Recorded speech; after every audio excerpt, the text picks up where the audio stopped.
اس سے آگے چلیں، ایمان کی دولت ایسی دولت ہے جو سلطان غریب نواز کے حصے میں آئی لیکن پرتھوی راج کے حصے میں نہ آ سکی، اور ایمان کی دولت ایسی دولت ہے جو ہم فقیروں کے حصے میں آئی لیکن ہندوستان کے پرائم منسٹر کے حصے میں بھی نہ آ سکی۔ اب آئیے ماحول کو چینج کرتے ہوئے میں مبلغ دعوت اسلامی حضرت علامہ مولانا حافظ و قاری قبلہ قمر الدین صاحب سے گزارش کروں گا کہ وہ اسٹیج پر آئیں اور اپنا بہترین خطاب ہم لوگوں کو سنائیں۔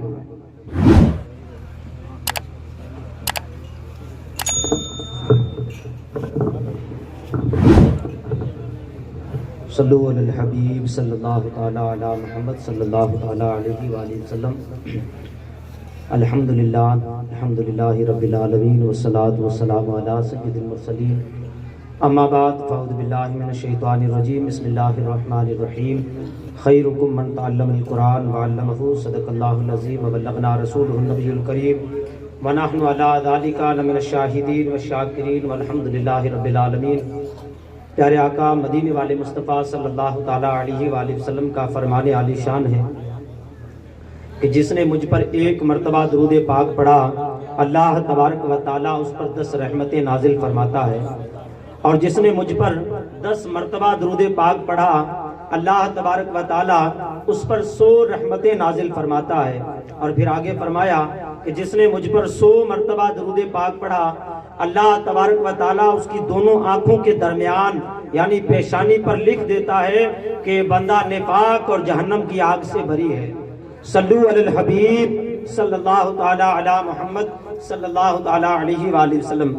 معزز علماء اکرام اور سامعین حضرات، بڑی خوش نصیبی کی بات ہے کہ میں اور آپ دادا میاں عیسیٰ رحمۃ اللہ تعالی علیہ ایک با کمال ولی کامل کی بارگاہ میں حاضر آئے ہیں۔ اللہ پاک کی بارگاہ میں دعا کروں گا کہ اللہ پاک مجھے اور آپ کو اور تمام اس بستی والوں کو اور تمام علاقے والوں کو اور تمام عالم اسلام کے مسلمانوں کو دادا عیسیٰ میاں رحمۃ اللہ تعالی علیہ کے فیضان سے مالا مال فرمائے، اور آپ کے صدقے اور توسل سے میرے اور آپ کی تمام نیک جائز تمنائیں پوری فرمائے۔ پیارے اور محترم اسلامی بھائیوں، میں نے حدیث پاک جو پڑھنے کا شرف حاصل کیا، خیرکم من تعلم القرآن وعلمہ، تھوڑی دیر کے لیے اسلامی بھائی جو ہے توجہ یہاں رکھیں۔ جو مقصد دادا میاں عیسیٰ رحمۃ اللہ تعالی علیہ کا تھا، جو ساری زندگی دادا عیسیٰ میاں نے مشن چلایا تھا، جو ساری زندگی جس منزل کے لیے دادا عیسیٰ میاں رحمۃ اللہ تعالی علیہ عبادات کرتے رہے، جس منزل کے لیے دادا عیسیٰ میاں رحمۃ اللہ تعالی علیہ بھوک پیاس کاٹتے رہے، اس منزل کا پتہ بتانے کے لیے آپ اسلامی بھائیوں کی بارگاہ میں حاضر آیا ہوں کہ دادا میاں عیسیٰ کی وہ منزل کون سی تھی جس منزل کے لیے ساری زندگی گھر بار چھوڑا، ساری زندگی لوگوں کی جو ہے نا خدمت میں حاضر آ کر ان کو قرآن مجید سکھاتے رہے۔ آئیے کہ دادا میاں عیسیٰ رحمۃ اللہ تعالی علیہ نے جس مقصد کے لیے اپنے وطن کو چھوڑا، جس مقصد کے لیے اپنے گھر بار کو چھوڑا، جس مقصد کے لیے اپنے اہل و عیال کو چھوڑا، وہ مقصد حدیث پاک اٹھا کر دیکھیں۔ اللہ کے حبیب صلی اللہ تعالیٰ علیہ وآلہ وسلم نے ارشاد فرمایا، خیرکم من تعلم القرآن وعلمہ، کہ تم میں سے بہترین شخص وہ ہے جس نے قرآن پاک کا علم سیکھا اور دوسروں کو سکھایا۔ اور دادا عیسیٰ میاں رحمۃ اللہ تعالیٰ علیہ نے کوئی اور کام نہیں کیا۔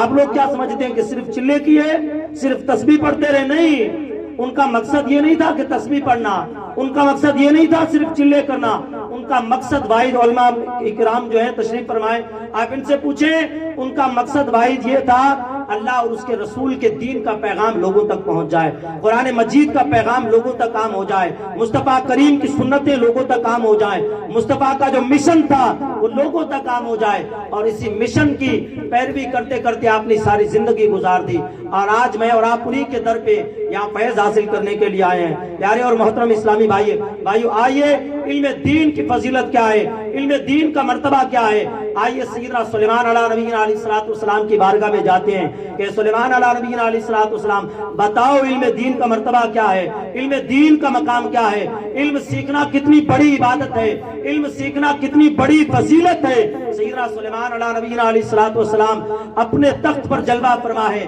آپ کے جتنے بھی جو ساتھی تھے، آپ کے جو اس وقت کے آپ نبی ہیں اور آپ کے زمانے کے جو صحابہ تھے وہ تشریف فرمائے۔ سیدنا سلیمان علیہ السلام نے ملکہ بلقیس کو ایک خط لکھا جو آپ بیت المقدس میں، اور ملکہ بلقیس جو تھی وہ ہزاروں میل دور تھی۔ آپ ایک خط لکھتے ہیں کہ ملکہ بلقیس تو یہاں میرے دربار میں حاضر آ جا اور کلمہ پڑھ کر مسلمان ہو جا۔ جب ملکہ بلقیس کے پاس یہ خط پہنچ جاتا ہے تو سیدنا سلیمان علیہ السلام اپنے ساتھیوں کے ساتھ بیٹھے ہیں۔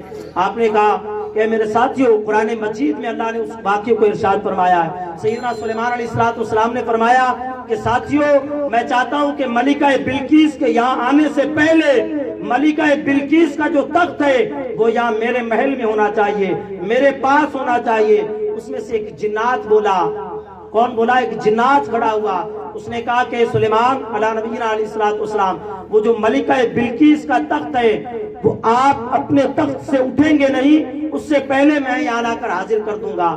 سیدنا سلیمان علیہ السلام نے فرمایا کہ نہیں، یہ بہت دیر ہو جائے گی، میں چاہتا ہوں اس سے بھی پہلے حاضر ہو، میں چاہتا ہوں اس سے بھی پہلے حاضر ہو۔ قرآن مجید کا مفہوم ہے، آگے آپ پڑھ کر دیکھیں تو اللہ تبارک و تعالیٰ نے اس کو بیان فرمایا کہ اللہ فرماتا ہے کہ پھر اس میں سے ایک شخص کھڑا ہوا۔ کون؟ ایک شخص کھڑا ہوا جس کے پاس کتاب کا علم تھا۔ علم کی فضیلت دیکھیے گا، کتاب کا جس کے پاس علم تھا، جس کو اللہ رب العزت نے ولی کامل بنایا تھا۔ اور ولی صرف تسبیحیں پڑھنے سے ہی نہیں بن جاتا، عالم دین ہوتا ہے ولی، اگرچہ وہ کسی درسگاہ سے نہ پڑھا ہو، یہ ضروری نہیں ہے، اللہ اس کو غیب سے دے دیتا ہے، لیکن کوئی بھی ولی جاہل نہیں ہوتا ہے۔ یہ کنفیوز دور کر لیں کہ صرف تسبیحہ پڑھنے والا ہی ولی ہو، نہیں، اللہ رب العزت اس کو علم دیتا ہے تب جا کر وہ ولی بنتا ہے، اور ولی کے لیے شرط ہے علم ہونا، اور اگر اس کے پاس علم نہیں ہے تو وہ ولی ہے نہیں۔ اس لیے میرا اور آپ کا یہ گمان ہونا چاہیے کہ دادا عیسیٰ میاں ایک بہترین عالم دین اور پائے کے محدث بھی تھے۔ تو اللہ رب العزت نے ارشاد فرمایا کہ وہ بندہ کھڑا ہوا جس کے پاس کتاب کا علم تھا، وہ کھڑا ہو کر کہتا ہے کہ اے سلیمان علیہ نبینا علیہ السلام، وہ جو تخت ہے ملکہ بلقیس کا، آپ کی آنکھ کی پلک جھپکے گی نہیں، اس سے پہلے آپ کی بارگاہ میں حاضر کر دوں گا۔ اور آپ کیا سمجھتے ہیں کہ ملکہ بلقیس کا تخت کوئی پھول تھا؟ پیارے اسلامی بھائیوں، ملکہ بلقیس کا تخت جو ہے نا، ہزاروں موتیوں سے جڑا ہوا تھا، ہزاروں ہیرے جواہرات سے جڑا ہوا تھا، اور ملکہ بلقیس کا تخت ہزاروں میل دور تھا۔ اور پھر اس کو حضرت آصف بن برخیہ رحمت اللہ تعالی علیہ نے سلیمان علیہ نبینا علیہ السلام کی پلک جھپکی نہیں، اس سے پہلے آپ کے دربار میں حاضر کر دیا، اس کو نمودار کر دیا۔ اور یہ کیسے کر دیا کہ اللہ نے ان کو علم دیا تھا، اور اگر علم نہیں ہوتا تو وہ حاضر نہیں کر سکتے، کیونکہ اللہ نے قرآن مجید میں فرمایا کہ اس نے حاضر کیا جس کو میں نے کتاب کا علم دیا ہے۔ اور کون سی کتاب کا علم دیا ہے؟ اللہ نے قرآن مجید کا علم دیا، دیگر دینی کتابوں کا علم دیا، اور بھی بہت سارے علوم عطا فرمائے، تب جا کر حضرت آصف بن برخیہ وہ تخت لانے میں کامیاب ہوئے۔ پیارے اور محترم اسلامی بھائیوں، آئیے صحابہ اکرام کی بارگاہ میں چلتے ہیں کہ علمی دین کی فضیلت کیا ہے۔ پیارے آقا صلی اللہ تعالیٰ علیہ وسلم نے ارشاد فرمایا کہ سیدنا جبرائیل علیہ السلام حاضر ہوئے اور عصر سے پہلے کا وقت ہے، صحابہ اکرام تشریف فرمائے۔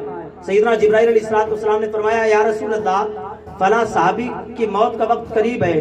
پیارے آقا علیہ السلام نے ان کو کہا کہ اے میرے صحابی، تمہاری موت کا وقت قریب آ چکا ہے۔ تو صحابہ اکرام تشریف فرمائے، صحابی نے کہا یا رسول اللہ وقت کون سا ہے؟ تو آپ نے فرمایا کہ میرے صحابی عصر اور مغرب کے درمیان کا ہے۔ پوچھا یا رسول اللہ اتنے کم وقت میں کون سا عمل کروں؟ پیارے آقا علیہ السلام فرما دیتے صدقہ کرو، فرما دیتے پیارے اے میرے صحابی مسجد میں جا کر نفل نماز پڑھنے لگ جاؤ، تسبیح لے لو، نہیں، فرمایا میرے صحابی علم دین سیکھنے میں لگ جاؤ، علم دین سیکھنے میں لگ جاؤ۔ میں میرے یہاں کے تمام اسلامی بھائیوں سے گزارش کروں گا کہ میں اور آپ اپنے گریبان میں جھانک کر دیکھیں کہ میں اور آپ علم دین سے کوسوں نہیں ہزاروں میل دور ہو چکے ہیں، اتنے دور ہو چکے کہ علم دین کی عین سے بھی واقف نہیں ہیں۔ اور بدقسمتی یہ ہے ہمارے گھر میں کسی کا انتقال ہو جائے جنازہ پڑھانا نہیں آتا ہے۔ کون سا دادا میاں عیسیٰ کے ہم مشن پر آئے ہوئے ہیں؟ کون سی محبت کرتے ہیں؟ کون سی بزرگان دین سے محبت کرتے ہیں؟ بتائیں نا۔ اور پھر کہتے ہیں یا رسول اللہ، بھی امام صاحب یہاں نعرے لگوا رہے تھے تو سارے ہاتھ کھڑا کر کے کہہ رہے تھے یا رسول اللہ، یعنی ہم پیارے آقا علیہ السلام سے محبت کرتے ہیں۔ پیارے آقا علیہ السلام نے فرمایا کہ تم میں سے بہترین شخص وہ ہے جس نے قرآن پاک کا علم سیکھا اور دوسروں کو سکھایا۔ ہم نے حکم کتنے مانے، کتنے فرامین پر عمل کیا؟ علماء اکرام تشریف فرمائے، اللہ ماشاء اللہ ہمارے گھروں میں تو دور کی بات، ہمارے معاشرے میں اکا دکا عالم دین نظر آتا ہے، اکا دکا حافظ قرآن نظر آتا ہے۔ پیارے اور محترم اسلامی بھائیوں، آپ یہ بات ذہن میں لے کر بیٹھیں گے کہ علم دین ضروری نہیں ہے یا علم عالم بنانا کوئی ضروری نہیں ہے، تو یہ سراسر جو ہے نا، یہ کہہ لیں کہ کم عقل اور ہماری بے وقوفی ہے کہ میں اور آپ علم دین سے اتنے دور ہو چکے ہیں۔ قرآن مجید کا حال ہم نے نہیں دیکھا، الماریوں پہ پڑا ہے، گھر تو غبار چھا چکا ہے قرآن مجید پر، پسے پشت ڈال رکھا ہے، اور جب ہمارے بوڑھوں کی روحیں اٹک جاتی ہیں گلوں میں، تب امام صاحب کو بلاتے ہیں کہ سورہ یاسین پڑھ دو تاکہ بوڑھے کی روح جو ہے نا آسانی سے نکل جائے۔ پیارے اور محترم اسلامی بھائیوں، کیا وہ قرآن مجید جس میں امام اعظم ابو حنیفہ فرماتے ہیں کہ اگر میری سوئی بھی گم ہو جاتی ہے تو میں قرآن مجید سے تلاش کرتا ہوں، اگر میں نے اور آپ نے قرآن مجید سے جینا سیکھا ہوتا تو کیا گلوں میں روحیں اٹکتی؟ نوبت ہی نہیں آتی گلوں میں روحیں اٹکنے کی۔ اس لیے آپ سب کی بارگاہ میں عرض کروں گا، وقت جو ہے زیادہ وقت کی گنجائش نہیں ہے کہ علم دین کی فضیلت جو ہے نا، اگر ہزاروں راتیں بھی ایک ساتھ بیان کی جائے تو شاید کم ہے۔ علم دین کی فضیلت اتنی زیادہ ہے، اور آج دین کی بات کو ایک الگ، لیکن اگر ہم ماڈرن ایجوکیشن کی بات کریں تو ہمارے بچے نہ کوئی ڈاکٹری لائن میں ہیں، نہ کوئی IAS لائن میں ہیں، دنیا کے کسی فیلڈ کے اندر میری اور آپ کے بچے نہیں ہیں، اور پھر ہم رونا یہ روتے ہیں کہ صاحب ہم پر ظلم ہو رہا ہے، ہم پر زیادتی ہو رہی ہے، ہمیں پڑھنا کیا آتا ہے؟ آج زمانہ جو ہے تعلیم کا ہے، اگر ہم دنیا کے اندر کہیں اپنا مقام بنانا چاہتے ہیں، اگر دنیا کی کسی سوسائٹی، کسی سماج کے اندر اپنے آپ کو دکھانا چاہتے ہیں، تو پیارے اور محترم اسلامی بھائیوں، ہمیں علم سیکھنا ہوگا، ماڈرن ایجوکیشن حاصل کرنی ہوگی، اپنے بچوں کو عالم دین بنانا ہوگا، حافظ قرآن کے ساتھ ساتھ بہترین ڈاکٹر بنانا ہوگا، تب جا کر ہمارا معاشرہ جو ہے نا ترقی کرے گا، ورنہ تنزل کی طرف تو جا رہے ہیں، اور آنے والا وقت جو ہے وہ مجھ سے اور آپ سے چھپا نہیں ہے۔ اگر علم نہیں ہے، ایجوکیشن نہیں ہے، تعلیم نہیں ہے ہمارے پاس، تو بربادی ہے۔ اور اس لیے چاہیے کہ آج ہی ہم جاگ اٹھیں، آج ہی اپنے بچوں کو بہترین ڈاکٹر بنائیں، آج ہی اپنے بچوں کو بہترین IPS بنائیں، آج ہی اپنے بچوں کو بہترین IAS آفیسر بنائیں، دنیا کے کسی ڈپارٹمنٹ میں چلے جائیں، ہمارے قوم کا ایک بھی بچہ کسی بڑے عہدے پر نظر نہیں آتا۔ اور خامی کس کی ہے؟ لاپرواہی کس کی ہے؟ کمیاں کس کی ہے؟ میری اور آپ کی ہے۔ ہم کسی پر تھوپے نا کہ نوکری نہیں، ارے بھائی نوکری سے کس نے کہا ہے؟ نوکری ملنے کو ایجوکیشن کہا جاتا ہے؟ نہیں، تعلیم کا مطلب ہے کہ بندہ کامیاب ہو جائے، ضروری نہیں ہے کہ نوکری ملے۔ یہ مائنڈ کلیئر کریں اور اپنے بچوں کو عالم دین بنائیں، حافظ قرآن بنائیں، خیرکم من تعلم القرآن وعلمہ کے ضمن میں آ جائیں۔ پیارے اور محترم اسلامی بھائیوں، نبی پاک علیہ السلام نے یہی فرمایا کہ تم میں سے بہترین شخص وہ ہے جس کو قرآن پاک کا علم جس نے سیکھا اور لوگوں کو سکھایا۔ تو میں اور آپ قرآن پاک کا علم سیکھیں، اور پھر ایک سوال آتا ہے کہ کہاں سیکھیں، ایک ذہن میں بات آتی ہے کہاں سیکھیں۔ علماء اکرام تشریف فرمائے، ہمارے مولانا آفتاب صاحب بھی تشریف فرمائے۔